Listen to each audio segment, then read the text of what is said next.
மாமல்லபுரத்தில் நடைபெறும் இஃப்தார் நோன்பு திறக்கும் நிகழ்ச்சியில் நோன்பாளிகளுடன் இணைந்து விஜயும் நோன்பு திறந்தார். கூடுதல் விவரங்களை செய்தியாளர் யுவராஜ் வழங்கிட கேட்கலாம். யுவராஜ், விவரங்களை தொடரலாம். வணக்கம். தமிழக வெற்றி கழகத்தின் சார்பில் சமூக மத நல்லிணக்கத்தை ஒரு ஈகைப்படுத்தும் வகையில் இஃப்தார் நோன்பு திறக்கும் நிகழ்ச்சியானது சென்னை மாமல்லபுரத்தில் நடைபெற்று வருகின்றது. தற்பொழுது நேரம் குறிப்பிட்டிருக்க நேரப்படி 6:26 மணியளவில் தமிழக வெற்றி கழகத்தின் தலைவர் விஜயும் அதே போன்று நிகழ்ச்சி அரங்கிற்குள் அமர்ந்திருக்கக்கூடிய இஸ்லாமியர்கள் அனைவரும் நோன்பு திறந்திருக்கின்றனர். இந்த நிகழ்ச்சியில் கலந்து கொள்ள இருக்கக்கூடிய அவர்களுக்கு வழக்கம் போல அந்த பேரிச்சம்பழமும் பழங்களும் வழங்கப்பட்டிருக்கின்றது. உடன் நோன்பு கஞ்சி உட்பட அனைத்து பொருட்களுமே அவங்களுக்கு நோன்பு திறப்பதற்காக வழங்கப்பட்டிருக்கின்றது. இங்க இருக்கக்கூடிய இஸ்லாமியர்கள் இன்று நோன்பு திறப்பதற்காக தமிழக வெற்றி கழகத்தினுடைய தலைவர் விஜயும் மற்ற நிர்வாகிகளுமே இன்று நோன்பில் இருந்ததாக கட்சியினுடைய சார்பில் இருந்து தகவலானது தெரிவிக்கப்படுகின்றது.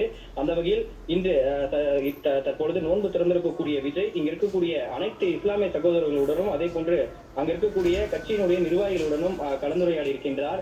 நிகழ்ச்சி அரங்கில் வருவதற்கு முன்பாக அங்க இருக்கக்கூடிய மூத்த நிர்வாகிகள் இஸ்லாமிய நிர்வாகிகளிடமும் அவர் இந்த நோன்பு திறப்பதற்கு குறித்தான சில சந்தேகங்களுமே நிகழ்ச்சிகளையும் குறித்து கேட்டிருந்ததாகவும் தெரியப்படுகின்றது.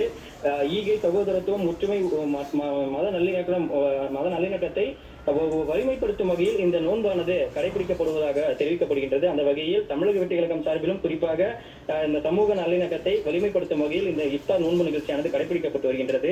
தொடர்ந்து 6:26 மணி அளவில் இந்த நோன்பானது திறந்திருக்கப்படுகின்றது.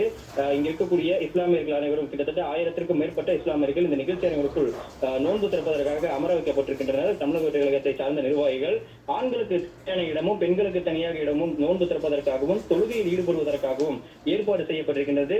இந்த நிகழ்ச்சியை தொடர்ந்து சற்று நேரத்தில் மக்ரிப் பாங்கு நிகழ்ச்சியும் ஒழிக்கப்பட்டிருக்கின்றது. அதனைத் தொடர்ந்து மக்ரிப் தொழுகையும் தொடர்ந்து நடக்க இருக்கின்றது. அடுத்தடுத்த நிகழ்ச்சிகள் தொடர்ந்து இந்த தொழுகைகள் முடிந்த பின்பு தமிழக வெற்றி கழகத்தினுடைய நிர்வாகிகள் ஒரு சில வார்த்தைகள் அங்கு இருக்கக்கூடிய இஸ்லாமியர்களுடன் கலந்துரையாடுவார்கள் என்றும் தெரிவிக்கப்பட்டிருக்கின்றது. ஒவ்வொரு இஸ்லாமியர்களும் தமிழக வெற்றி கழகத்தின் சார்ந்து இருக்கக்கூடியவர்களுக்கு குறிப்பாக இந்த இஃப்தார் நோன்பு, இந்த ரமலான் மாதத்தில் நோன்பு இருக்கக்கூடிய இஸ்லாமியர்களுக்காக இந்த இஃப்தார் நோன்பு நிகழ்ச்சியானது கடைபிடிப்பதாக தெரிவிக்கப்பட்டிருக்கின்றது. தற்பொழுது நோன்பு திறந்திருக்கக்கூடிய நிகழ்ச்சியை தொடர்ந்து அடுத்து மக்ரிப் பாங்கு ஒழிக்கப்படும் எனவும் இந்த நிகழ்ச்சியில் தெரிவிக்கப்பட்டிருக்கின்றது.